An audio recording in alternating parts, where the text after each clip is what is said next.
There has not been a triple-double in the NCAA tournament for UConn in 5 years. Kalina Mosqueda-Lewis had the last one for the Huskies. Those 7 assists for Collier ties her season high. Her career high is 9.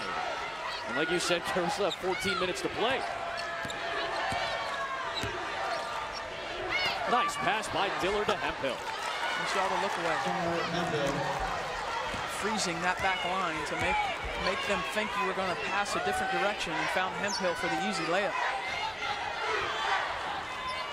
Walker for 3. The long arms of Nelson Adota got the offensive board. And a foul on the action. See who this one goes against. Number 24, Sierra Dillard. So that's the second on Dillard. By the way, Dangerfield is off the floor. She did pick up her 4th foul before the break. So she is on the bench right now, having played 26 minutes. That's critical, and the reason I say that, maybe not in this game, okay, but UConn does not want to spend too much time in the postseason moving forward with Crystal Dangerfield on the bench. Absolutely. And she's going to have to be smarter. And some of those plays that are potential 50-50s, just don't go for it. You're more valuable to your team when you're on the court. 2 more for Collier with a big-to-big pass. Shout out Rebecca Lobo in the studio. Nice pass again by Dillard to Hemphill, and Nelson Adota picks up the foul. And the foul. Number 20, Olivia Nelson Adota. Dillard's starting to get it going a little bit. And remember, they started with pressure, trapping, getting the basketball out of her hand. They haven't done that much here in the second half, and she's kind of cut them up a bit.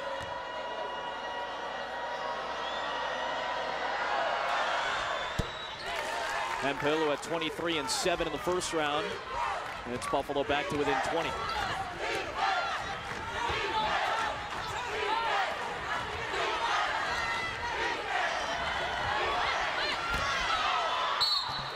Big to big the other way. This time Collier finds Nelson Adota for an and-one opportunity.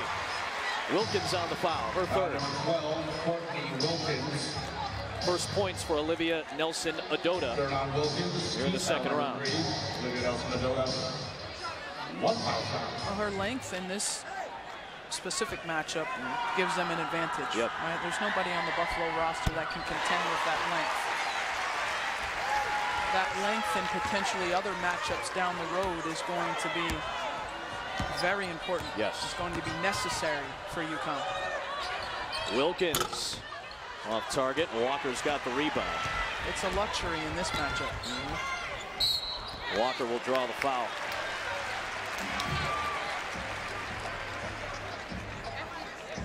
Full foul, number 13, Autumn Jones. Second on Autumn Jones. Second on Jones. I mean, not to project too far ahead. There's a lot of basketball to play. 2 shots.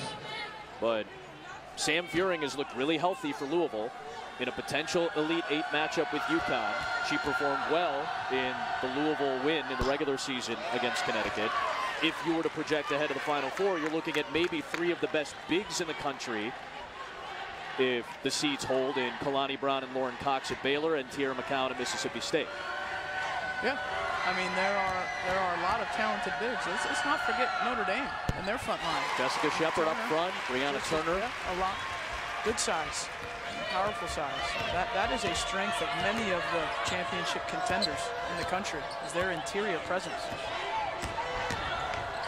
Dillard, nice clutch move. He grabs the rebound. Draws the foul on Samuelson. Now she did this against Rutgers and did not get the call. That's right. And it was a foul, okay? Early in the game, if I'm not mistaken? Yes, it was early in the game. And watch, Katie Lou Samuelson's hand is out, okay? And it's out horizontal to the ground. And she doesn't like the call, but if you go into your shooting motion and your hand contacts the shooter, that's a foul. So Dillard, for the first time tonight, the nation's leader in makes and attempts at the line, is there for 3. There's playground in Dillard, though, too. Like, she understands what we've talked about. A little bit of airspace is all she needs, And if you enter that airspace, there's a chance you're going to foul her. That's why she's been to the line so many times this season. Over 220 times at the free throw line this year. Walker. Nelson Adota with another rebound.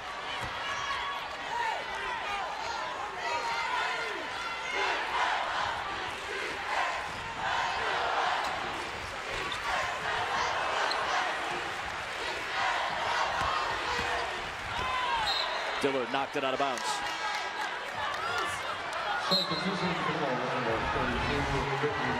Get a better look at it here. Yep, that's a foul. Right, I mean, it's not even close. It's a foul.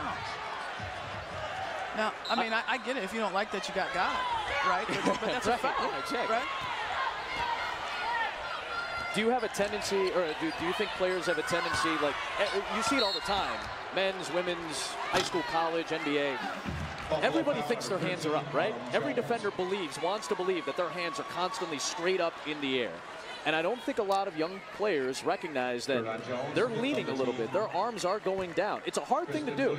Run around for 25 minutes and try to keep your arms above your shoulders. It's a hard thing to do. I just don't think a lot of players realize that it's happening to them. Yeah, I mean that they don't keep the principle of verticality when there happens to be a challenge for a shot or even contact. Yeah, I mean, that's tough to do. I don't think Katie Lou Samuelson thought her hands were straight up. I just think she didn't think that was a foul by her reaction. Yeah, I see what you're saying. Hamilton, the runner. And there's that length of Nelson Adota that you talked about. 100 seconds for the third. UConn still up by 21 points. And that 15-0 start to this game is still most of the difference.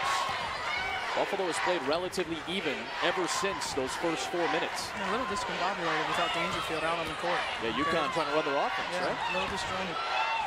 Williams running into traffic. Jump ball keeps it here with 3 on the shot clock. There have only been 4 disqualifications all year against UConn. They've come from Nelson Adota 3 times and 1 from Williams. Other than that, nobody's fouled out. UConn commits the fewest fouls per game in the country.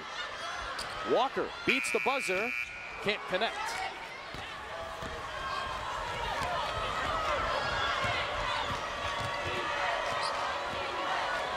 Dillard trying to break down Williams, setting up Hamilton. In and out, good look. Wilkins flings it out to Dillard. His hands are up a little bit more. Yeah, you see that? All right. Dillard finds Jones. Knocks down a 3.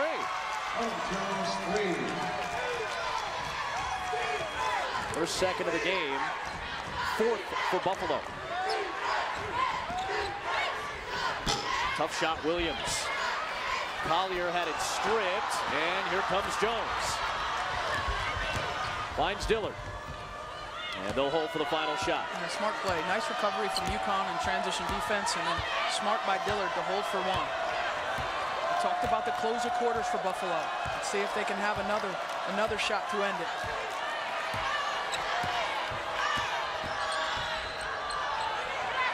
Dillard. Oh, what a scoop that was. Morrison could not corral the offensive rebound. 6 straight for Buffalo to close the third, but UConn is up 18.